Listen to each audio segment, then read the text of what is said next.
Welcome to Obsidian Screams, where fear never sleeps. We dive into the darkest corners. Subscribe if you dare. The red delivery truck had long disappeared into the swirling February snow by the time Sarah found the package on her porch.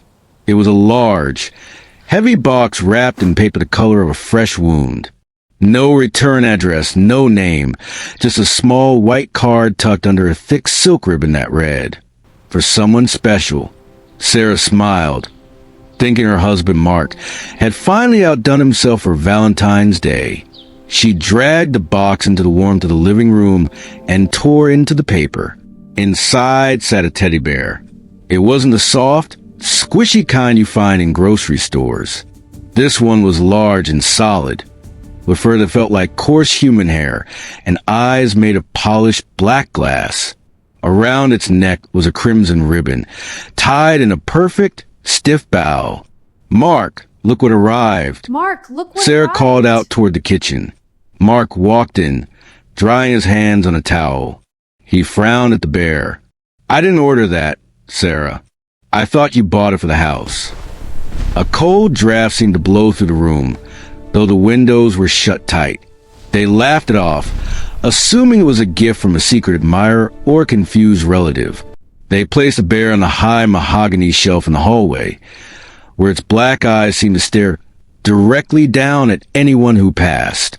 Dinner was quiet. Too quiet. Usually, the house felt alive with the hum of the refrigerator and the distant sound of the neighborhood. But tonight, a heavy, suffocating silence had moved in. "Did you hear that?" Mark asked, dropping his fork. It was a soft thud, followed by the sound of something heavy dragging across the hardwood floor in the hall. Schlip, schlip, schlip. Mark stood up, grabbing a heavy flashlight from the drawer. Lock the door if you "Stay hear here," he whispered.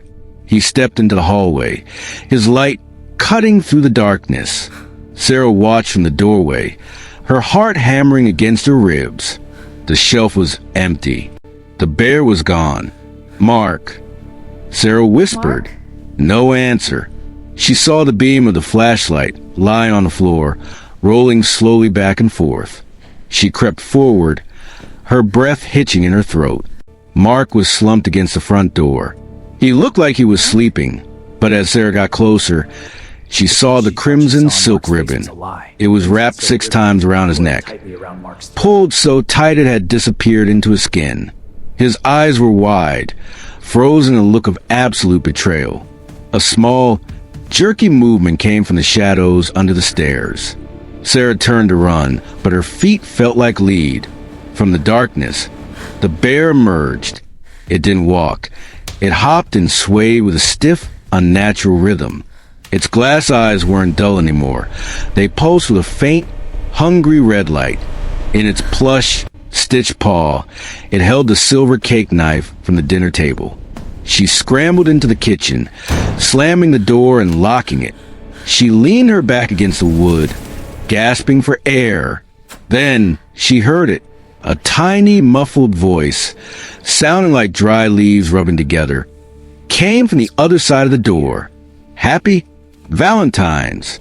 Sarah, the wood began to splinter, not from a kick, but from the bear's claws, sharp, metallic points that had ripped through its own plush fingertips.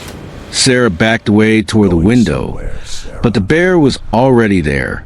It had climbed through the vents with impossible speed. It sat on the kitchen counter, its head tilted at a sharp, broken angle. The stitched line of its mouth slowly began to pull apart, widening into a cavernous, dark hole. The next morning, the sun shone brightly on the snow outside.